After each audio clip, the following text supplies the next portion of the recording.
Hello dear students, आज से हम इंजीनियरिंग मैकेनिक्स के इम्पॉर्टेंट क्वेश्चंस करने वाले हैं। आज के वीडियो में हम फोर्स सिस्टम के इम्पॉर्टेंट एमसीक्यू करने वाले हैं जो कि आपके आने वाले एग्ज़ाम के लिए काफ़ी ज़्यादा इम्पॉर्टेंट हैं। चलो वीडियो को स्टार्ट करते हैं। ये रहा आपका पहला सवाल। लेमिज थ्योरम इज़ एप्लीकेबल फॉर। हमें बताना है लेमिज थ्योरम हम कहाँ पे अप्लाई कर सकते हैं। इस क्वेश्चन का जो सही आंसर है वो है पार्ट सी। लेमिज थ्योरम हम 3 कोप्लेनर कनकरेंट फोर्सेस के लिए यूज़ करते हैं, जैसे कि फोर्स 1, फोर्स 2 एंड फोर्स 3। अगर हम देखेंगे तो ये तीनों फोर्स एक ही पॉइंट पे मीट होते हैं। ऐसे फोर्सेस को हम कनकरेंट फोर्सेस कहते हैं। ऑप्शन डी में कनकरेंट नहीं दिया है, मीन्स ऑप्शन डी तो नहीं आएगा। अब हम ऑप्शंस को देखते हैं। कोलिनियर फोर्सेस, लेकिन हम देख रहे हैं यहाँ ये कोलिनियर फोर्सेस नहीं है, मतलब ये ऑप्शन भी नहीं आएगा, ये ऑप्शन भी नहीं आएगा। सो सही option part C, coplanar concurrent and non collinear forces. अब हम दूसरा इंपॉर्टेंट क्वेश्चन देखेंगे। तो क्वेश्चन है the principle of transmissibility of forces states that when the force acted on the body its effect is. अगर आपने principal of transmissibility पता होगा तो ये बहुत ही आसान क्वेश्चन है। इसका जो सही आंसर है वो है प्रिंसिपल ऑफ ट्रांसमिसिबिलिटी, जिसको हम लॉ ऑफ ट्रांसमिसिबिलिटी भी बोलते हैं। उसके अकॉर्डिंग अगर हमारे पास कोई बॉडी है तो उस पर कोई फोर्स अगर एक्ट करता है, हम इस फोर्स को कहीं भी दिखा सकते हैं along its line of action. For example ये फोर्स एफ है, मैं इसको यहाँ भी दिखा सकता हूँ फोर्स एफ। यही है प्रिंसिपल ऑफ ट्रांसमिसिबिलिटी। यहाँ पे तो क्वेश्चन में ये वही पूछा है, प्रिंसिपल ऑफ ट्रांसमिसिबिलिटी क्या कहता है। The force acts on a body is same at every point along the line of action. चलो अब हम नेक्स्ट क्वेश्चन की तरफ चलते हैं। Which of the following states that system of external forces acting on a body in motion are in dynamic equilibrium with the inertia force of the body? हमें बताना ये कौन सा लॉ है।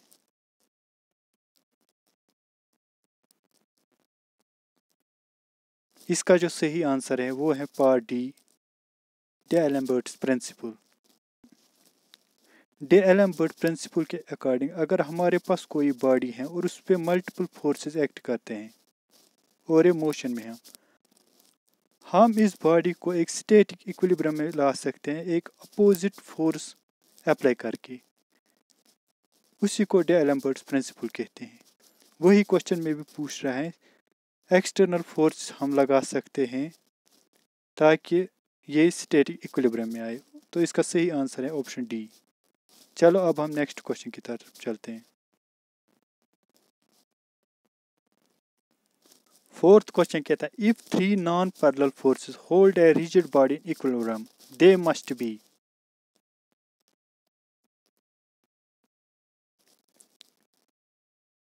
इसका जो सही आंसर है वो है part B, concurrent forces.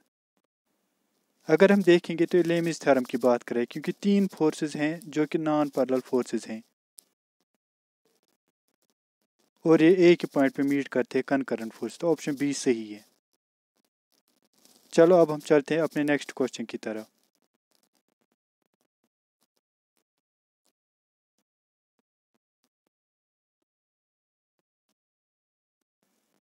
Two forces 40 Newton and 30 Newton act at right angles to each other on a particle. The resultant is।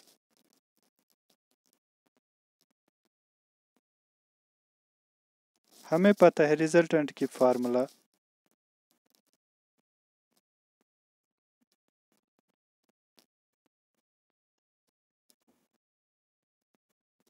P square Q square plus 2p/q cos theta, जहाँ p and q forces हैं। यहाँ पे हमें दिया गया है right angle, यानी कि इस cos का वैल्यू cos 90 होगा। cos 90 का वैल्यू 0 होता है। हमारे पास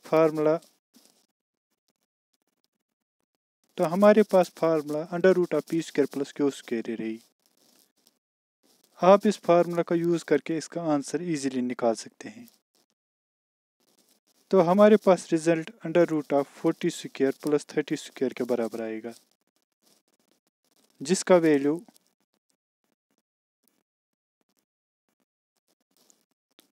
-50 हमारा सही आंसर आएगा।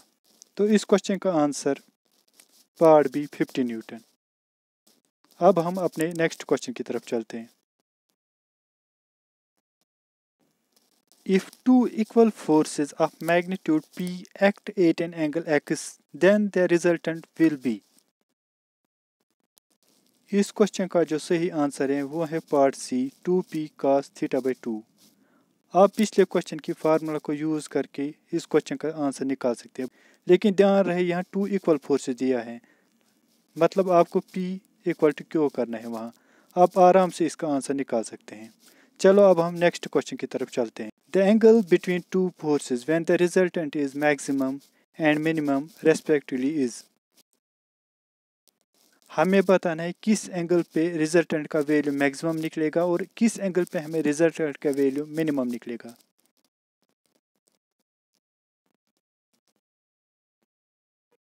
इस क्वेश्चन का जो सही आंसर है वो है part D 0 degree and 180 degree.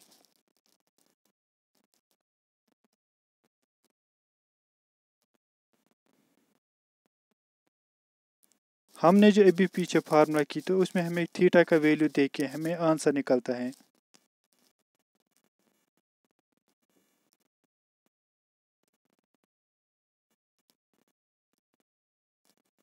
यानी कि 0 डिग्री पे हमें आर मैक्सिमम वैल्यू निकलेगा और 180 डिग्री पे हमें आर मिनिमम निकलेगा।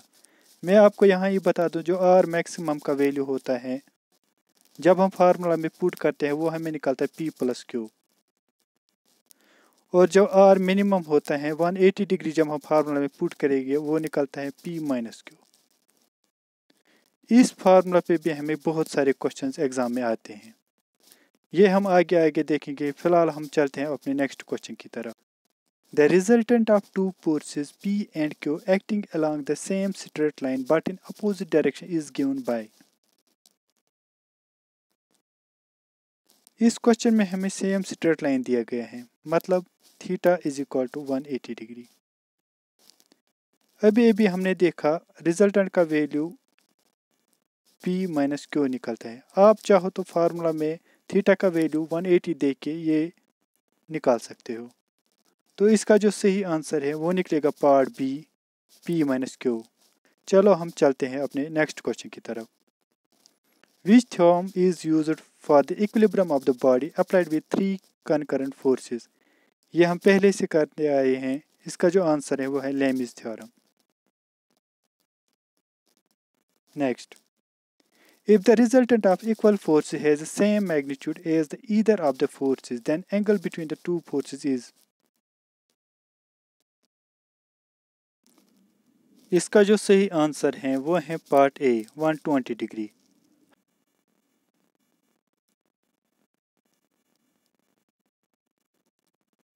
हमें क्वेश्चन में दिया गया है रिजल्टेंट ऑफ फोर्सेस सेम है, यानी कि R is equal to forces, यानी कि यहाँ पे कंडीशन ऐसे हैं R equal to P equal to Q। जब आप यहाँ पे A की वैल्यू देंगे, सपोज यहाँ पे P लिखेंगे, यहाँ भी P, यहाँ भी P, तीनों जगह पे P लिखेंगे, आपको यहाँ आंसर एंड में cos इज इक्वल टू -1/2 निकलेगा, जो कि 120 डिग्री है। चलो चलते हैं अपने नेक्स्ट क्वेश्चन की तरफ। Two forces of same magnitude P are having an angle of 60 degree between them are acting at a point. The magnitude of resultant will be।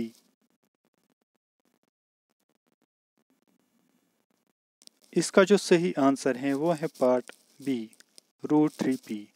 आप चाहो तो इस क्वेश्चन को कन्वेंशनल मेथड से भी कर सकते हो, थीटा का वैल्यू 60 डिग्री दे के आप आंसर निकाल सकते हो। लेकिन हमने पीछे अभी ये क्वेश्चन किया, अगर दो फोर्स इक्वल होंगे यानी कि P is equal to Q, तो हमारे पास एक डायरेक्ट फार्मूला निकल के आती है रिजल्टेंट की, जो कि बराबर है 2p cos θ/2।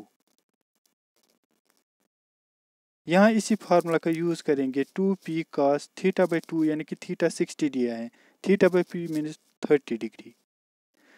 इसका वैल्यू 2p cos 30 का वैल्यू होता है बराबर √3/2। 2 और 2 कैंसिल होगा, हमारे पास बचता है √3p जो कि ऑप्शन बी है। चलो चलते हैं अपने नेक्स्ट क्वेश्चन की तरफ।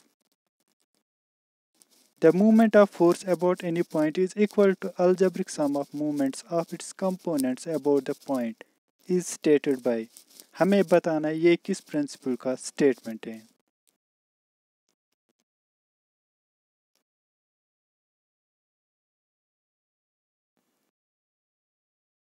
इसका जो सही आंसर है वो है पार्ट डी, वेरिगॉन्स प्रिंसिपल। चलते हैं अपने नेक्स्ट क्वेश्चन की तरफ। Varignon theorem is used to find the. इसका जो सही आंसर है वो है part B, location of the resultant force. Varignon theorem का यूज करके हम लोकेशन फाइंड कर सकते हैं। चलते अपने नेक्स्ट क्वेश्चन की तरफ। The law of parallelogram forces gives the resultant of.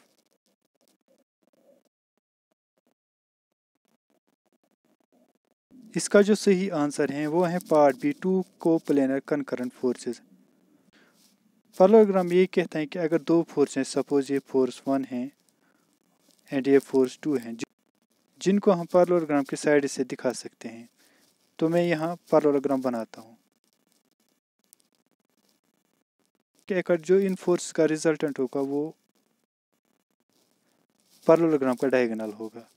अगर हम ये दो फोर्सेस देखें तो ये एक ही प्लेन पे लाई करते हैं और एक ही पॉइंट पे मीट करते हैं, यानी कि option B, coplanar and concurrent forces. चलो चलते हैं अपने नेक्स्ट क्वेश्चन की तरफ। The two forces which form a couple are. हमें बताना कौन से फोर्स इनमें से कपल बना सकते हैं। इसका जो सही आंसर है वो है पार्ट बी, कोप्लेनर फोर्सेस। याद रहे कि कनकरेंट फोर्सेस के भी कपल नहीं बना सकते हैं, क्योंकि कपल को बनाने के लिए हमें दो फोर्स की ज़रूरत है। सपोज ये है फोर्स 1 और ये है फोर्स 2। कपल को फॉर्म करने के लिए एक तो हमें ये फोर्स 2 चाहिए और इन फोर्स के दरमियान ज़रूर हमें कुछ डिस्टेंस चाहिए। अगर अब हम कनकरेंट फोर्स की बात करते हैं, कनकरेंट फोर्सेस एक ही पॉइंट पे मीट करते हैं, यानी कि डिस्टेंस इज 0, तो कनकरेंट फोर्सेस कपल कभी नहीं बना सकते। तो इसका answer option B, coplanar only. चलते हैं अपने नेक्स्ट क्वेश्चन की तरफ।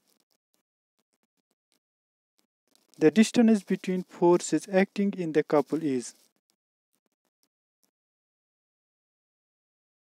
इसका जो सही आंसर है वो है part D, a finite variable distance, क्योंकि अभी मैंने आपको बताया एक डिस्टेंस होती है एल, मीन्स फाइनाइट, जिसको हम काउंट कर सकते हैं। चलते हैं नेक्स्ट क्वेश्चन की तरफ। A couple is formed by.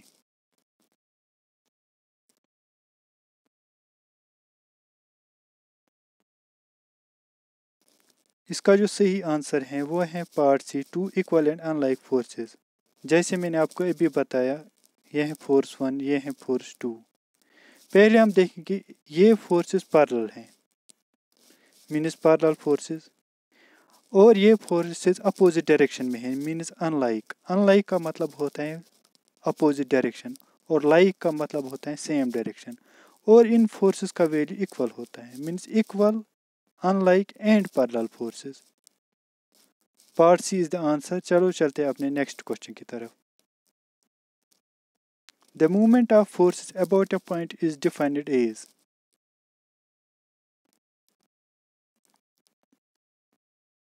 इसका जो सही आंसर है वो है part C, product of force and force arm. Movement होता है बराबर जैसे कपल हमने अभी दिखाया, ये है फोर्स पी, ये है फोर्स पी, और इनके दरमियान है लेंथ एल। मूवमेंट होता है बराबर यही force into L, product of force and the distance L. ये जो लेंथ होती है फोर्स के दरमियान, इसको फोर्स आर्म कहते हैं। So the right answer is option C, product of force and force arm. चलते हैं अपने नेक्स्ट क्वेश्चन की तरफ। Which of the following is unit of torque. हमें बताना है टॉर्क का यूनिट कौन है उनमें से। तो इसका जो सही आंसर है वो है पार्ट सी, न्यूटन मीटर। चलते हैं अपने नेक्स्ट क्वेश्चन की तरफ। If the body is under equilibrium under the influence of set of non-collinear forces, the minimum number of forces has to be।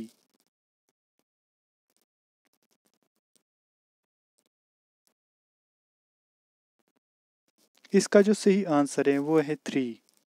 हमें बताना है कितने मिनिमम फोर्सेस हमें चाहिए एक बॉडी को इक्विलिब्रियम रखने के लिए।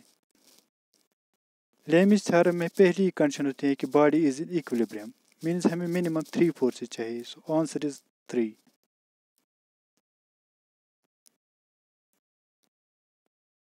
जो सीरियस एस्पिरेंट्स हैं वो चैनल को सब्सक्राइब कर लें ताकि आपको ऐसे इंपॉर्टेंट क्वेश्चन मिलते रहें जो आपकी प्रिपरेशन में काफ़ी हेल्पफुल रहने वाले हैं।